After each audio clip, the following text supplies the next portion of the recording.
Alright, in this video I want to talk about the 25 frame walk cycle by Richard Williams using the Generi rig and animating just the upper body now. I have a video about the feet and establishing the feet following this chart and following these basic steps. And now I want to talk about the upper arm. So currently the character will walk nicely, just very simply placing his feet in the right spots and sticking to the ground and getting a pretty decent motion. Now currently I have IK handles on, and I'm going to turn those off by selecting the hand control. So I'm going to select the hand control and go to the IK FK and turn it off, and go to this hand control and turn off the IK FK controls. Okay. Now when I do that, his upper body is simply going to rotate according to the pelvis right here, because everything is staying straight. And for the most part, all I'm going to do is just add a nice pose first for this main frame 1, frame 25, and frame 13. So I'm going to have my extremes and my breakdown.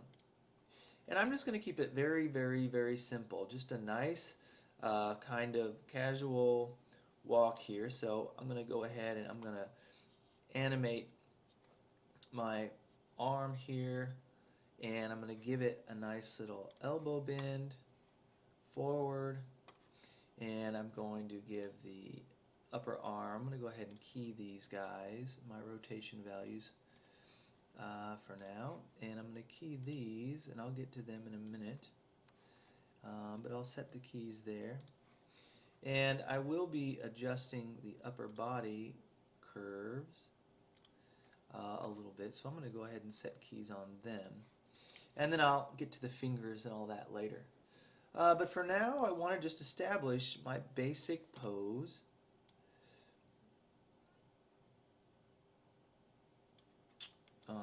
Which is going to be kind of out front, and it needs to have his upper body curved.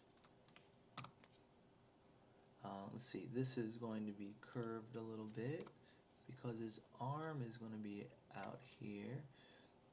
Now I'm just going to kind of establish a happy kind of feel, I hope. And his arm up a little bit, kind of a nice, looking for a nice curve in his upper body. So I'm gonna do this for now. I'm just gonna kind of base it on that. I will make some adjustments. I will have his back arm back a little bit, and I'll give his elbow a little bit of a bend. And I might not have it so square off like that. I might actually have it go down a little bit, and maybe a little bit more like so, back in the back.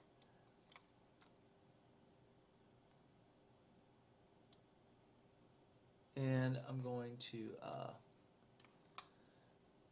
have his back hand, give a little curve to that, and he'll have a fist when I get to that.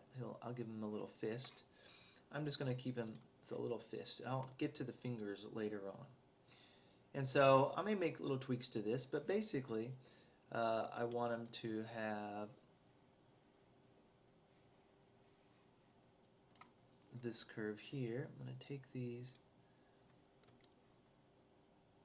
His arms a little, I want him to be a little bit happy, so I want his arms to be a little bit up, so, but maybe not quite that up, maybe a little bit more relaxed like this, and a little bit more curve to his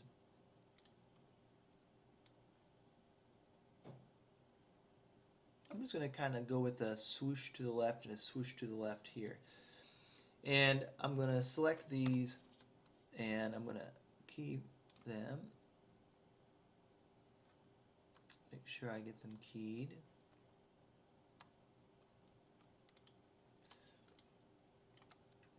copied. The upper body as well, these guys. Make sure I have them all selected. Make sure I key them all.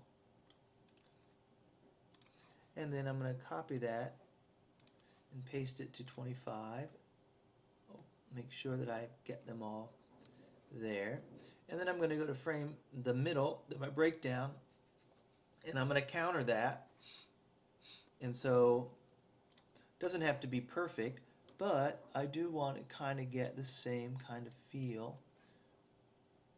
I'll go to my frame 1 and see what this one is. It's negative. I should have actually rounded this up. So what I'm going to do to be proper is just say -9. And I'll go here and say -9.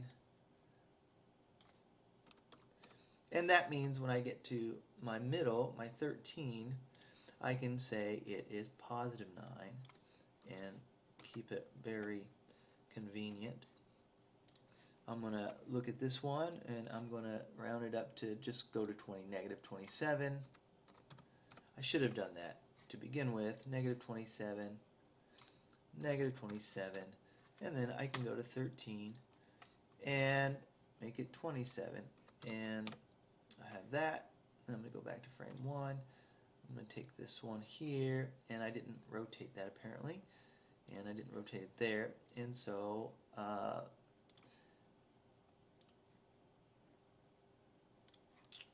apparently I didn't rotate it there at all, but I probably want to. It looked like the upper shoulders were moved decently enough, so I'm kind of going with a shape. Now the upper body needs to be forward, the arms need to be going back now. So I have these guys moving back, and this one moving forward. And when I get here, I want a forward swish to the right. Now, when you do your own walk, you can kind of establish a feel and a flow of your own. And you may realize, you may get something done that you don't really like the first time through. So, this, and then that. Okay, it's rather stiff. There's not any overlapping action or breaking of joints or anything like that. But I'm just establishing a core idea. Okay, so at best I've got this, and that's not all that horrible. Okay, so I'm actually going to save that, and then I'm going to start a new layer. So this is my arms version 1, and then I'm going to save it as 1.2. So I'm going to name it arms. Let's see what we got here.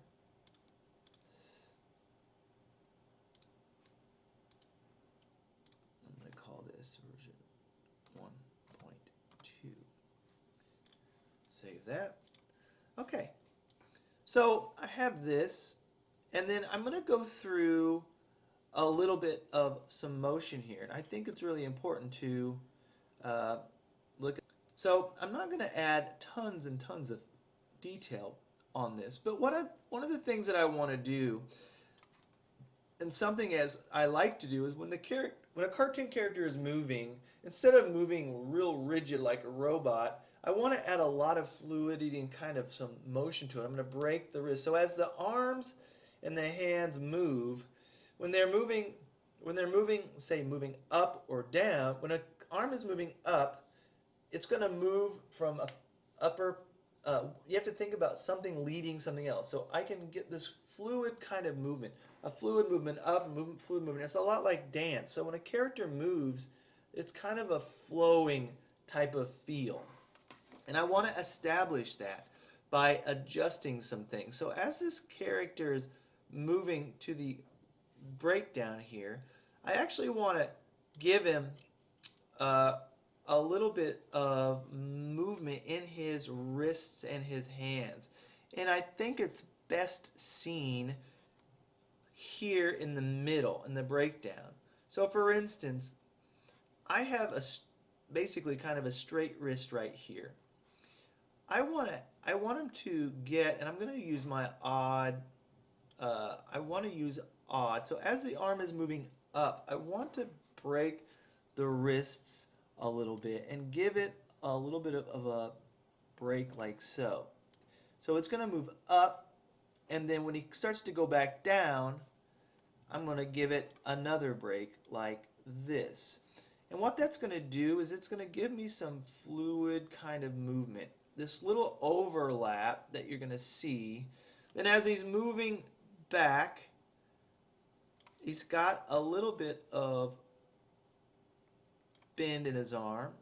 Oops, should be at 25, not 24.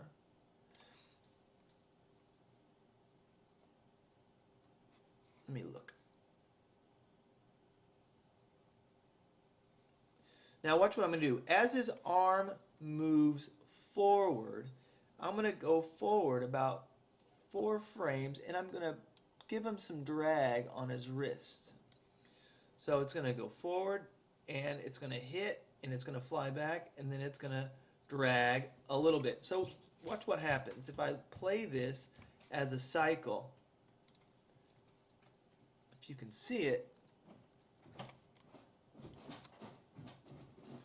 see that movement in his hand as it drags kind of back and forth and back and forth. It's got a nice little flow to it. Now watch what else I'm going to do. As an additional layer to that, I am going to add a breaking of the elbow. And so what I'm going to do here is a little bit, this is more, hand is faster than the eye kind of effect. And it's going to look a little silly to you if you look at it at frame by frame, but the movement itself adds some really interesting movement. So I'm going to adjust, take my upper shoulder, and I have not keyframed my elbow yet, and I'm going to key that, and I'm going to move to frame 25. I'm going to key that as well, and I'm going to go to frame 30, and I'm going to key it there. But what I'm going to do in between is something a little bit different. As his arm is passing, say about right here, I'm actually going to extend it and break his elbow a little bit. Meaning I'm going to go back past the point in which it actually naturally bends. And what it's going to do is give this little extra bit of swing to his arm. And when he comes back, I'm going to kind of go about halfway. I am actually going to just kind of swing it forward, and then when he goes back, I don't need to do that because it's already like that. So it gives this little bit of rubber feel, which, you know, if you like it, you like it. If you don't, you don't. But I kind of find it interesting. Now I'm going to adjust it. It's a little extreme there. And it's got a little bit of an in and out, but I'm gonna tweak it a little bit. Now, if I look at my graph editor, I'm very interested in that elbow. I'm very much interested in the elbow curves, and I want it to flow. I'm gonna frame it in a little bit. Frame 1. And then as it kind of goes back, I'm gonna tense it up a little bit more. Meaning I'm gonna add a little bit more of a close.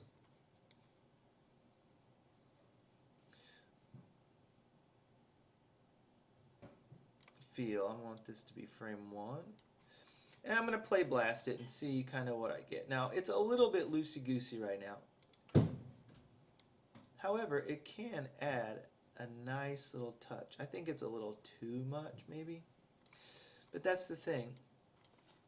I might add just a touch or less.